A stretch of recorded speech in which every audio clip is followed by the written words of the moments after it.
Hindi pa man natatapos ang Enero ngayong 2026, ngunit umabot na kaagad sa bilyong piso ng halaga ng mga iligal na sigarilyo ang nakumpiska ng mga otoridad sa magkakahiwalay na operasyon.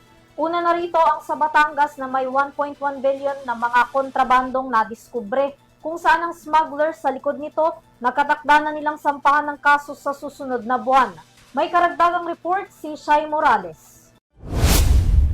Sa isang press conference nitong Martes sa Quezon City, sinabi ng Philippine National Police o PNP na titiyakin nilang makukulong ang mga nasa likod ng operasyon sa illegal tobacco smuggling sa bansa.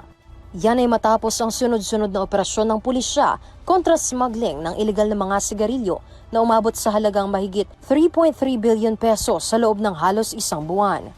Ayon kay HPG Director Marantan, uunahin nilang kasuhan sa susunod na buwan ang smugglers sa likod ng nakumpiskang 1.1 billion pesos na kontrabando sa isang warehouse sa Batangas. Isusunod naman daw nila rito ang kaso laban sa mga nasa likod ng nakumpiskang mga iligal na sigarilyo sa loob ng 18 container vans na nagkakahalaga namang 1.5 billion pesos. Kanina, we will file that on February 3, yung Batangas case.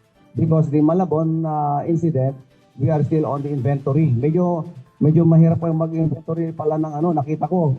Bubuhatin mo isa-isa, one by one, you open the boxes one by one. Kasi you have to understand the situation na hindi lang ang hinahanap ng investigador dito ay dahil sinabi ng illicit cigarettes, there can be more. Baka mamaya may shabu dyan, may the other contrabands there. Kaya yan ang ginagawa ng inyong kapulisan po na hinahanap ng other contrabands, not necessarily focus doon sa smuggle ngayon.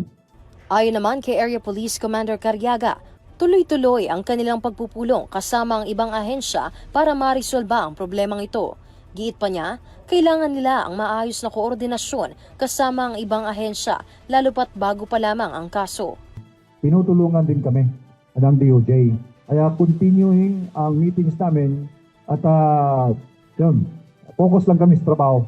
Kasi ang ang itong law enforcement laban namin ay kailangan talaga ng good coordination with other agencies para makalusot itong mga kaso namin.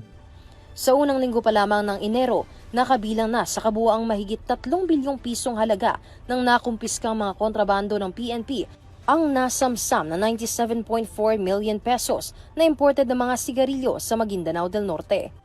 Kasunod nito ang pagsamsam naman sa kontrabandong umaabot sa halagang 100.57 million pesos sa Bataan noong January 9. 20 million pesos na halaga naman ang kontrabando ang nakumpiska sa Cebu sa kalagitnaan ng buwan, kung saan napaulat na tinanggang magbayad ng 1 million pesos ng mga sospek sa kapulisan para hindi maaresto. Nitong January 23 lamang din nang may makumpiskang 506 milyon na halaga ng iligal na mga sigarilyo sa Valenzuela City.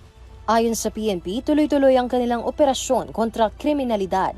Sa ngayon, nagpapatuloy pa ang investigasyon at tiniyak na makukulong ang mga nasa likod ng smuggling operations na ito. So, sabi nga ni Sir, is a test case on the malaking kaso ito. Kaya nga minomonitor ito na los ng President.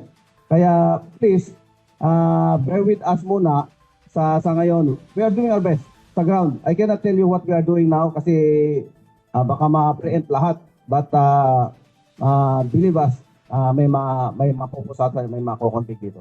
Kaugnay nito, nagbabala rin ng PNP sa mga retailers at wholesalers na nasasangkot sa pagbibenta ng mga hindi rehistradong sigarilyo sa kani-kanilang mga tindahan. Ang sinumang lalabag ay may kaparusahan sa ilalim ng Republic Act 12022 o ang Agricultural Economic Sabotage. Para sa Euro TV News, ako si Shai Morales, sumasaludo sa bawat Pilipino.